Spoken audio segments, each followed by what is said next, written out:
I guess I'm targeting in my market may not have the latest version of iOS. So like they may not have iOS 13. They may be using platforms that are below iOS 13. And Swift UI wouldn't be the best, or iOS wouldn't be the best to serve your market because of that, because of the way that your consumers use their current products. So yeah, I'm happy to just answer questions and be helpful.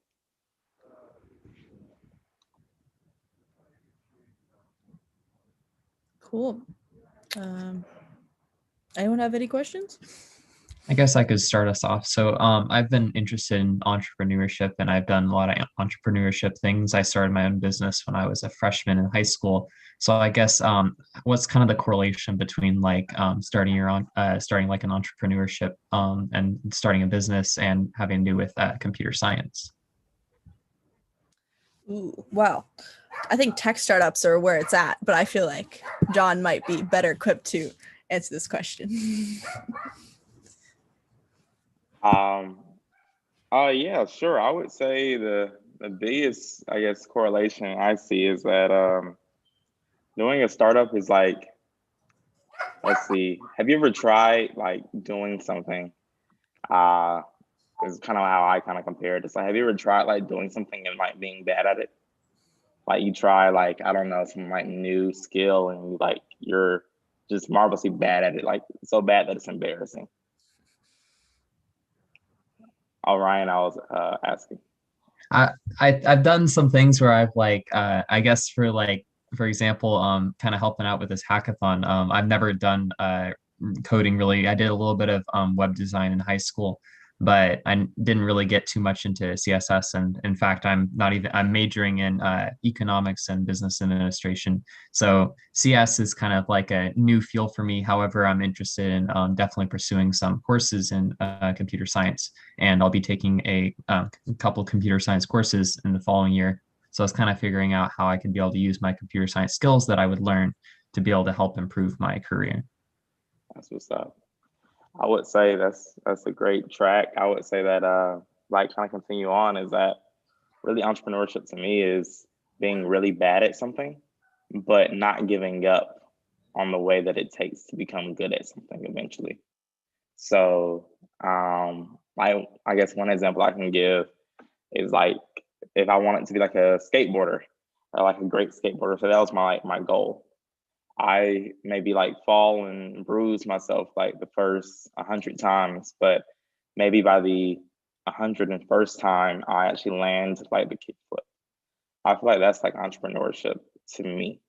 Is that nobody really in the startup space, I guess, except for like Nina, I'm sure she's amazing. She just came out of high school, taking a gap year, brave enough to take a gap year before Stanford. But I think entrepreneurship is being really bad at something. And by evidence of the power law, like gradually improving upon it, you'll eventually become the best because by then everybody's already given up or dismissed it as not really something that they really want to pursue. That is such great advice. Yeah, absolutely. Nobody's first startup works out. Nobody, like literally nobody. So every billionaire startup dude, whatever person, woman you ever see will be somebody who's failed multiple times and was just one of the last few standing to actually keep going. But I guess to go back to the CS part of things, you don't necessarily have to you don't have to major in CS to do entrepreneurship, and you can always just hire a coder to do it for you. But I think that knowing code, and especially if you are going into a tech startup space, just knowing how it works enables you to actually talk to these engineers, kind of speak their language, I would say, is so helpful, just to understand what's going on, especially if you are starting a tech startup. You don't have to major in CS or even be able to build anything. Just knowing what's going on, I think, builds like more, more of a foundation of what you're going to be doing in the future. So yeah.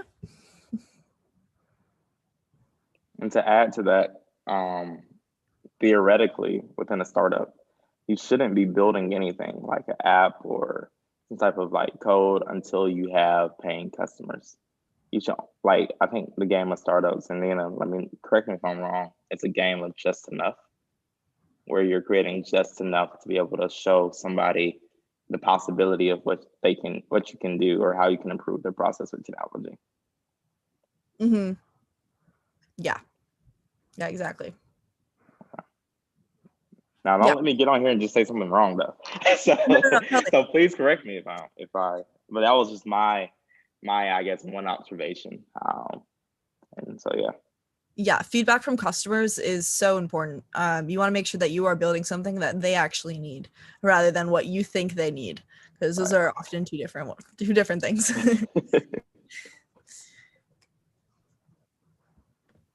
All right. For the next question, I guess would be for both of you. What is your past experience with entrepreneurship? I want to hear more about this NLP startup. Yeah. So my first startup was you have to wait a little bit. My first startup was an educational company that I started also, Ryan, when I was my freshman year of high school, focused on peer-to-peer learning. That went well until I had to graduate high school and go to college. I probably should have taken a gap year. That would have been the smartest thing, but I just wasn't brave enough back then.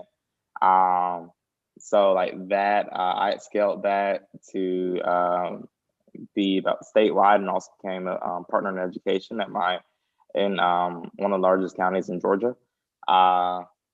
Let's see, the next startup was, so I also had a nonprofit that I was working on with a couple of friends in high school as well. Same reason that the sunsetted, because of me going off to Stanford. The NLP startup, so what Nina was asking about, started that with a couple of friends in Steve Blank's Lean Launchpad. When we found out that a lot of people tend to have issues when starting, like, their entrepreneurship journey.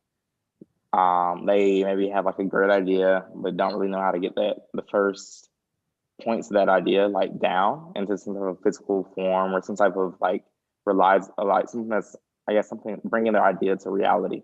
So the stage before developing the product comes, what a lot of people kind of skip over, is customer development. Figuring out, all right, how do I figure out where my customers are? How do I take the first step towards selling, I guess, the idea, or bringing my product to market, as people would say. So kind of formulating a go-to-market strategy using natural language processing to be able to kind of take you past all the user feedback that you get and condense it down into like a easy like product recommendation, like go build this. It's what we aspire to give our customers. Damn, that's cool. Thanks. Dang. Can I get an internship? Sure, we're hiring. Okay, I might hit you up on that. For sure. Cool. Yeah.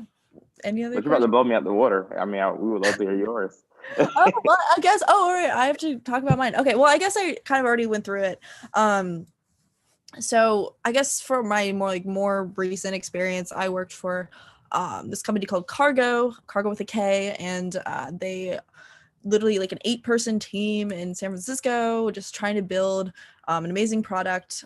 Basically what they do, very briefly, is they collect data for logistics companies, logistics, warehouses, all of that, basically the people behind the scenes that ship everything. They collect their data and they put it into a dashboard, and the dashboard shows their clients what is coming in and out of their warehouse, and if there's any issues with the parts coming in and out of their warehouse, if something's missing, if something is late, everything, all the data is displayed on their dashboard. So what I helped them with was basically creating a sales dashboard. So it's just a front end model of their dashboard that they're going to show to their clients and say, hey, like, this is everything that we can do using our technology.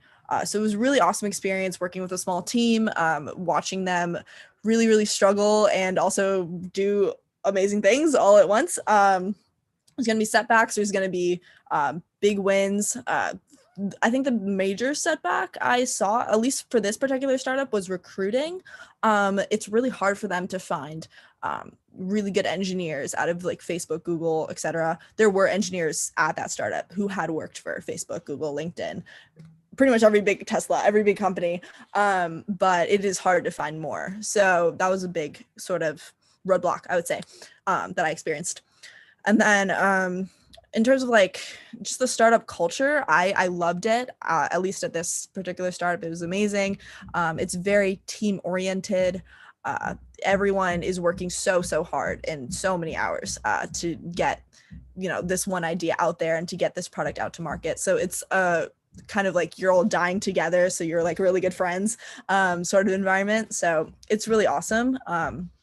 Anyone like gets the chance to intern for a startup, you're always going to intern first before you start a startup, I think, in at least most cases. So yeah, that's kind of what it was like. Yeah, that's it. All right. Now, kind of going off of that question, so what kind of inspired both of you to like pursue entrepreneurship? I can take that one. So I mentioned earlier that I started an online magazine in high school. I was just a sophomore at the time, and I just sort of I felt that there was not a good resource for young women in general, whether it be like news or uplifting material. It was all like Vogue and this celebrity cheated on that celebrity, and here's how to lose weight, and that kind of thing. And that's what I wanted to stray away from. And I also wanted to give teens our age, 16, 17, whatever, a voice in what is affecting them today. So it's kind of like a blog. The business part is that we like raised money and did sponsorships. But mostly it's just kind of me finding writers and, getting the website out, designing the website, doing all that, getting readers, getting traction, doing marketing on social media, everything like that. So, it was just kind of me identifying a problem and like deciding to do a solution. And like, I just thought it might be cool to like build something new. And I just fell in love with it. I was like, oh my gosh, like I had nothing and now I have something. And I just thought that was like such a tremendously amazing feeling. So, and I've always wanted to do engineering. So I'm like, hey, might as well put engineering and, entrepreneurship together. And that's kind of how I got interested in tech entrepreneurship.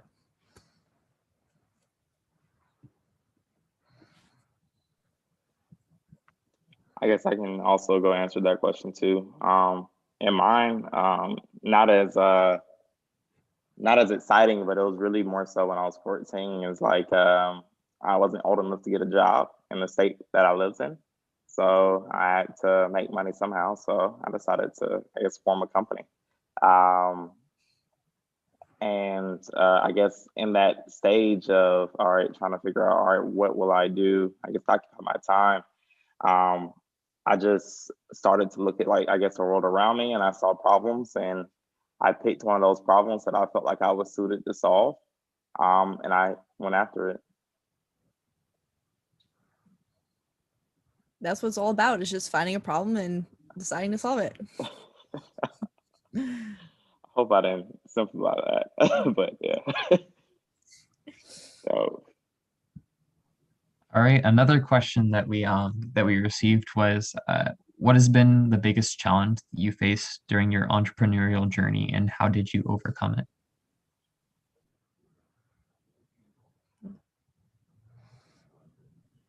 I can go ahead.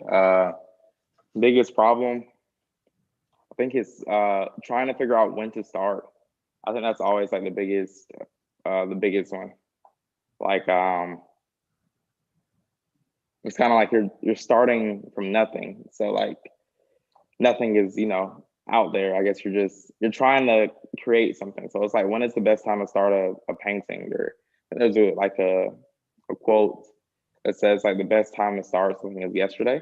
I think it always feels like that, but sometimes it can be difficult to just get started and to do something. So I think that's the biggest problem that I face. I would say probably finding the right people. I think that people are the most important part of any startup. And I definitely saw this at my last startup where everyone was really, truly incredible. And I think also part of the reason why they had trouble recruiting is because their bar was so high. And they were like, we will have the best of the best and only the best. And I kind of took away from that, like how important it is to have the best. In high school, like that Teen Insider startup, I did it with my best friend at the time, which I would highly recommend against. Doing, startup business with friends usually doesn't turn out super well. Sometimes it does. In this case, it didn't. But for the Junior Economic Club, I did something very different. And I honestly, I sent out so many applications. And we went through, me and my vice president, we went through maybe 30 or 40 applications for our board, and we went through them and we were like, okay, and we did interviews, we did everything. So I don't know if it's an issue, but definitely something to keep aware of. Something that can really truly be an issue is not having the right people on your team. So I would say, yeah, choose carefully.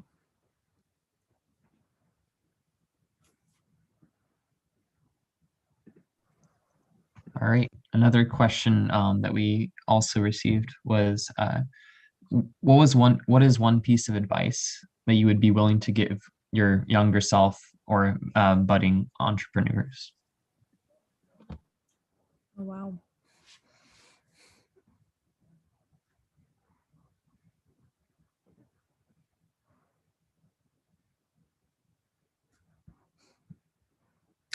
I'll try to take this one. I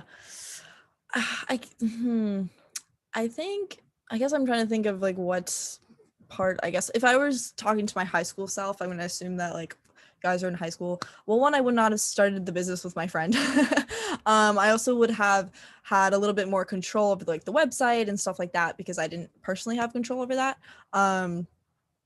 But I guess I would say, I would definitely tell myself not to worry so much about college, which is a whole nother thing, and just to kind of enjoy the experience of building something new.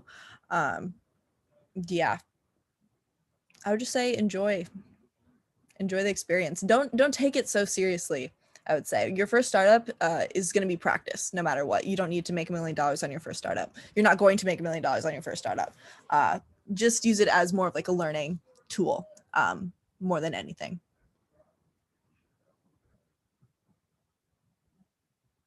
I think Nina said it perfectly, honestly. Yeah.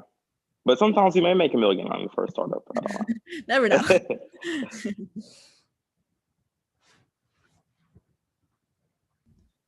Here's another question I guess, statement we received is, tell us a story about your business or venture or other startup.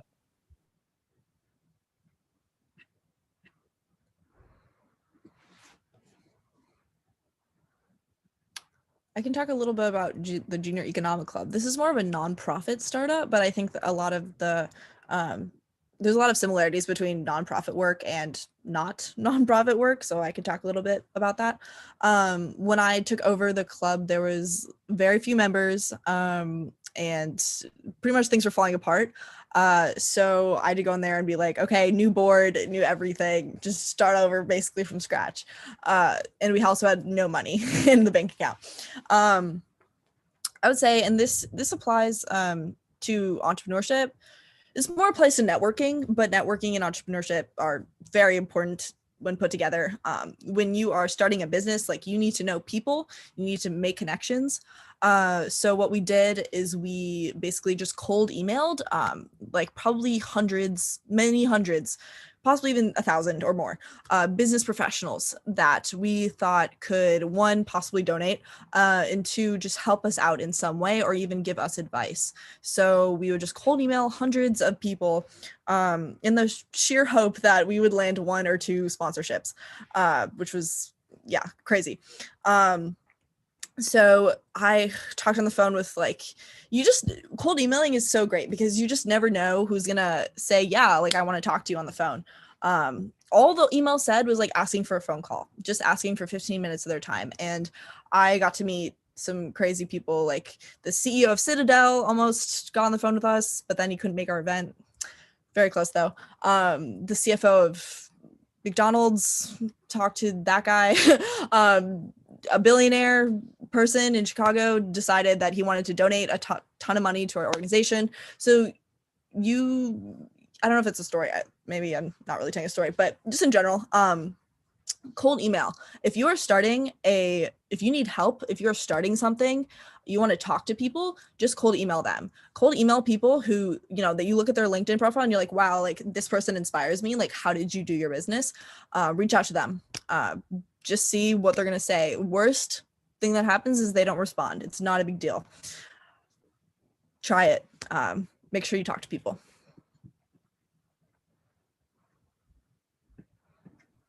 All I can do is agree. I think that's pretty spot on. I think that's really, I guess the premise is that it's a lot simpler. It's just whether or not you start, I think. So, yeah. All right, another question. I think you kind of briefly like mentioned this a little bit, but I kind of want to go in depth a little bit more about this. But what do you look for in a team member for a startup or a business venture? I'll let John take that one. I think I look for, of course, somebody open-minded. And I don't look for proficiency. So I guess that would be a difference between me and the guys at Cargo. It's more so I look at the willingness to like figure it out, and that may be grit or resilience. So I guess I'm planning for like 10 years out. So I know that, all right, if we gradually improve over 10 years, we may be in like a great position. And I guess that may cost us, I guess maybe 70 years of maybe average performance, but by year 7, we're close to, being a top contender in our space. So I look for that open-mindedness and also that resilience factor. Yeah, that's awesome. Definitely grit is important. But even to an extent, this is something at least my boss in my last internship kind of drilled into my head, is that, no matter how hard you're working, it doesn't matter if there's no result. And when you're in a startup, it's like really intense and you're like, you have to make results. You have to make things happen. Even if you're putting 100 hours, boss doesn't care. It's like, what have you done in those 100 hours? Have you done a lot? Have you done a little? What did you do? So I think that's important. And that is something that I definitely looked for, at least when reading like Junior Economic Club Boord applications. I had an incredible team with that, and like literally from so many different parts of the city, and amazing different income levels, different, ethnic backgrounds, like everything worked so beautifully well together. And I think what they all shared in common was a common vision. Everyone wanted to make the Junior Economic Clubs successful. They saw like what the club could do for kids of everywhere. Just basically bringing these business professionals together with these high school students was so valuable, especially for kids of low income backgrounds, when their parents didn't have all these connections already. So they just had sort of that passion, and that they see the vision, and I think that's really, really important. You want people who will work and will create results in both ways. Both they see the vision and they actually do the results. All right, and then the final question that was sent in was, how did you seek help in entrepreneurship, and how did you find mentorship or resources? Cold emailing, as I already mentioned. Yeah, I mean, just, look at people who are maybe similar backgrounds to you, maybe different backgrounds to you, but are kind of where you want to be, and email them and ask them to get on the phone with you. That's really it. Neither of my parents are entrepreneurs. No one in my family is an entrepreneur. I just kind of found it myself. And you can too. I think you hit the nail on the head. Yeah. It's for everybody, I would say. I hate that it sounds cliche, but I think it's something that everybody can do, and demystifying it so that everybody can at least see that, I think is the most important thing.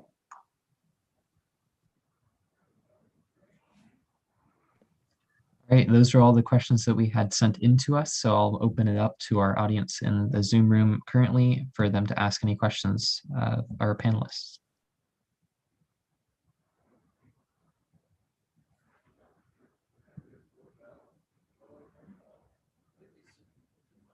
Such a quiet group. Come on, guys. I don't know about Nina, but I don't bite. The supportive government for entrepreneurship. Supportive government for entrepreneurship. Do you mean like stipends? I know that the government is helping small businesses right now. Okay, so I'm so in favor, obviously. I mean, I think small businesses are so important to the economy, and it's very sad what's happening now, but in general, like small businesses are literally like foundation of so many things. Every business was a small business, and supporting those is incredibly important, especially in times like this where big companies are just getting bigger and bigger, which is getting a little terrifying. You want to have competition, you want to have a free market, you want there to be a way for people like us to create something amazing. So absolutely. Yeah, that was a Nina question with junior economic prep. Cynthia. Hi guys. I'm actually a UX designer in a boot camp right now. So coming right out of graduation on April 13th, I'm really excited to get started with my own business, which is ultimately going to be like that consultancy side of things. So my question to you, and I'll frame this properly, is one of my favorite things is listening to the Creative Pep Talk. And he mentioned, he had like someone on who mentioned that he under promises, but he over delivers. And that's his entire like philosophy for how he goes about his work. So I would extend to you both. What is your philosophy for your work, and how does that tie into what you deliver? That's such a good question. I like to say, kind of going back to the people thing, get the people on the bus first and then drive the bus. So kind of finding the right people to work with before you decide to, I'm just going to start this, $1 million company, whatever. I think that's just so important, and people will lift each other up. They will help each other with new people, comes to new ideas. Get the people first, and the way you find the people, networking. So network, find people, get on the bus, then drive the bus. Nice.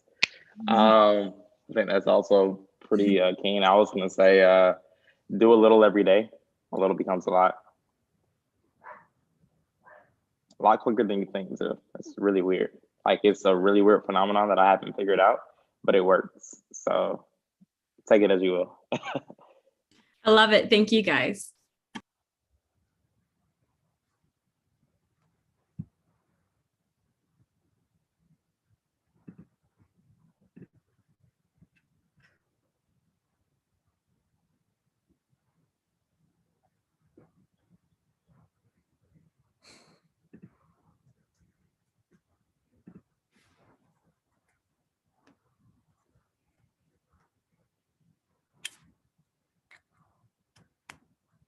No other questions?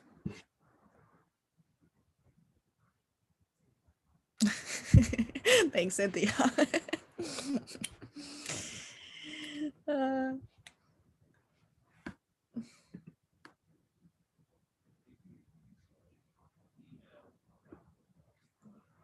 have a question for you, John. Can you just tell us more about like how you started your startup and where you are now? How many team members? Like what's going on with that? Yeah, we're 5 team members. We started just out of like a class. A friend of mine, I guess he experienced the problem of like, he's an app developer, so he would develop apps, and he could only actually, is a funny story, he could only get his mom, he couldn't even get his mom to beta test his own apps. So he thought of like, all right, what are the ways that I can get people to, I guess, try my stuff out? Like there have to be like other people that are talented in a sense with like development that maybe aren't able to break into that like the market layer, and trying to figure out how to bridge that gap. So we did like an extensive like testing period where we talked to a lot of people, over like 130, maybe 150, asking them about like, all right, like, you know, like what are some issues and what are some problems? And eventually we pivoted to user feedback and data aggregation. And after like successful pilots with like a venture capital company, and a startup, and working on some other deals now, we were able to say, all right, now it's time for us to apply to accelerators. So we're in the stage of applying to accelerators. And in 2022, we plan to start raising. Nice. Yeah. What's your company called? Kazarme, I'll type it in here.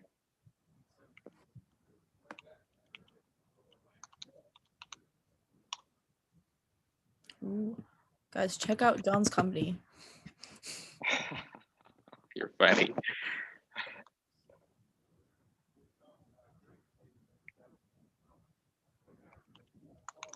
Yeah, but if anybody has any questions, I'll also drop my email, and yeah, feel free to always Oh yeah, me too. contact me.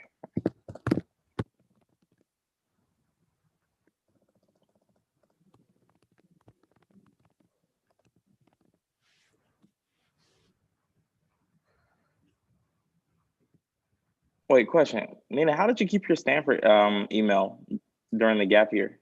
They took it away from us for literally, so they let us keep it till December, and then they took it away from us for a month, and then they're like, oh, since you're re-enrolling, we're going to give it back to you in January. So they gave it back to us in January. Oh wow, that's funny. We basically had it the whole time. Yeah. It was weird. That is hilarious. Like the only thing that's really stopping me from like, I guess, taking a gap year now is not having access to my email. Really? Oh yeah. Yes. I love my Stanford email and the resources so much. It's crazy. Like I can't access academic journals if I don't have my email access. Like all my stuff is already integrated, you know, via like the OAuth type stuff and the push notifications and stuff. Like I'm just too reliant on it. That does make sense. Yeah. I can't believe they take it away. It's ridiculous. Yeah, so I've been trying to figure out like the rest of my undergrad. All right, how can I successfully keep my email? And then I'll be satisfied.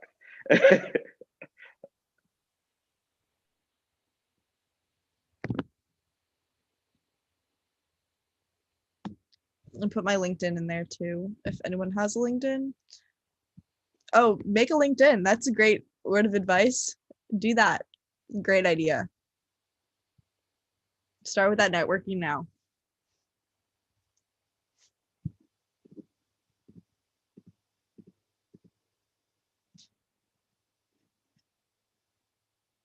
Oh, you're on mute. Somebody at Stanford built this really cool thing called Ladder. It's like the next LinkedIn in a sense. So I'll also share a Ladder link, and also like Nina, feel free to click it as well. I think you would love the community. They're just like a bunch of students. It was created by a Stanford person, Akshaya Dinesh. She created it along with her founding team, and they're doing some really cool work. So I'm also share my LinkedIn, but make sure to join Ladder. Oh, cool. I think It feels a lot more, it feels a lot like homier than like LinkedIn. Like, you know, LinkedIn is kind of like this vast, like, you know, network with all these professional people. Ladder is more so like a group chat where we talk about like professional things, but also share like, hey, I don't really know how to do this. I need help. Who can help me in their different communities? I think it's really cool. I hope whenever somebody creates like a web scraping thing and like they see our transcript of this like video, that I hope Akshaya, I hope I did a great job at explaining a ladder. I guess I'm speaking into perpetuity, into the void in the future. Yeah. Yeah. It's yeah. Check it out. Cool. I'm signing up now. I would say, how does everybody like the Zoom environment? Like, how are people enjoying that? Like, how is the transition? Are you ready to go back outside, or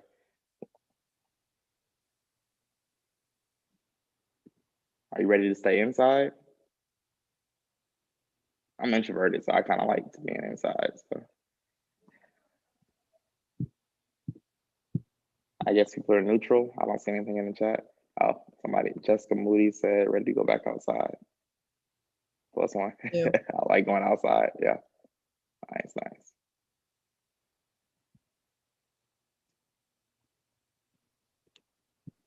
Yeah, simply having everything online isn't the same as being able to go out and meet people in person. So that's definitely one of the challenges I've had to go through during this time. Is Oregon in person, at least like moving in? I moved into my dorm, so basically you have a choice of being able to move into your dorm or not. I personally moved into my dorm because I felt like I was able to focus better there and be able to kind of have more of the in-person college experience by doing that. That was my personal choice, at least. But yeah, I felt like that if I stayed home, I would have felt like it was kind of similar to what I did for middle school, because I went to an online middle school. So I feel like that it would have kind of just brought me back to those years, and I wouldn't have enjoyed it as much, especially since I enjoy going out and meeting new people. So that's personally why I decided to go into in person and just kind of stay in my dorm and study there. Yeah, good choice. I decided to take a gap year when Stanford said that they were not even allowing us to do that. So I was like, I'm out of here. Yeah, that's a good choice. I would have probably done the same. Yeah.